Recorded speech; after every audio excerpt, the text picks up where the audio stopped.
Okay, hi everybody. So I am going to be going over the prompt for your spring break DBQ. I'm going to be breaking it down, showing you how I would think about it even before I would look at the documents, okay?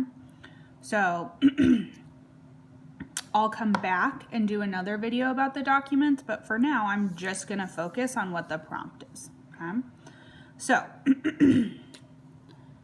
as I'm reading this prompt, evaluate the extent to which the U.S. foreign policy goals changed from the end of the First World War to the end of the Korean War, okay?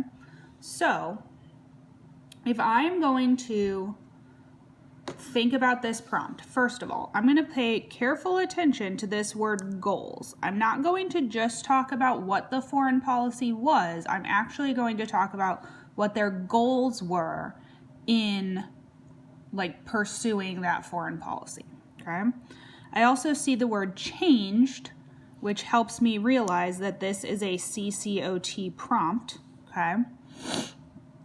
And therefore that my why is either going to be that there were changes or that there were continuities.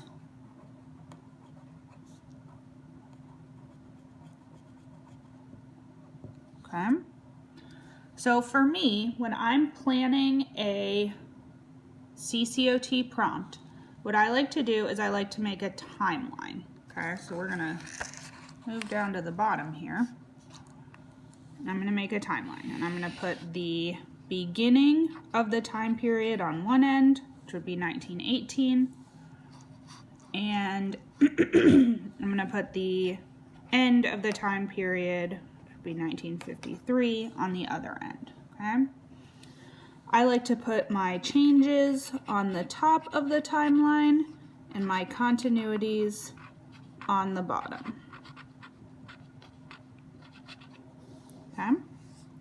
So 1918, as it says in the question, we're talking about World War I, right?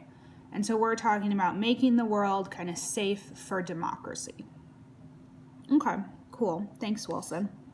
So then the next big foreign policy event would be 1945 with World War II, right? And I'm going to put that underneath because ultimately, we're still thinking about, oh, how do we make the world safe for democracy? How do we fight fascism and totalitarianism?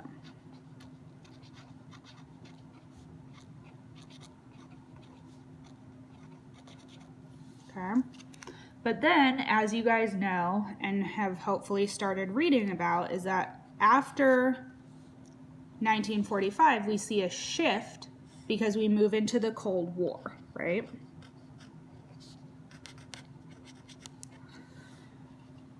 And our goal during the Cold War is containment. Again, in your reading. Okay. Containment meaning trying to limit the influence of the Soviet Union, right? So that is ultimately what's happening in the Korean War. And so, you guys can kind of figure out where I'm leaning based on what my timeline looks like, right? Is that towards the end, there is a shift up to the top of the timeline, which is where the changes are, okay? So after this, I can write my thesis thinking about what our goals. Remember, this is about their goals, not about what they did, about their goals. How their goals kind of stayed the same, but then ultimately changed, right? And then obviously you would have to come up with yourself how much of a change, right? The extent to which, how much of a change it was.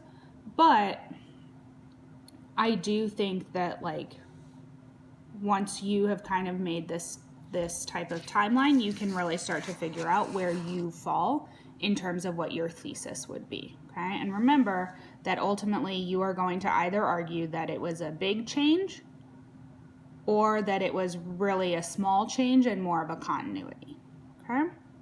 Okay, so I'll be back to look at the documents later. Bye.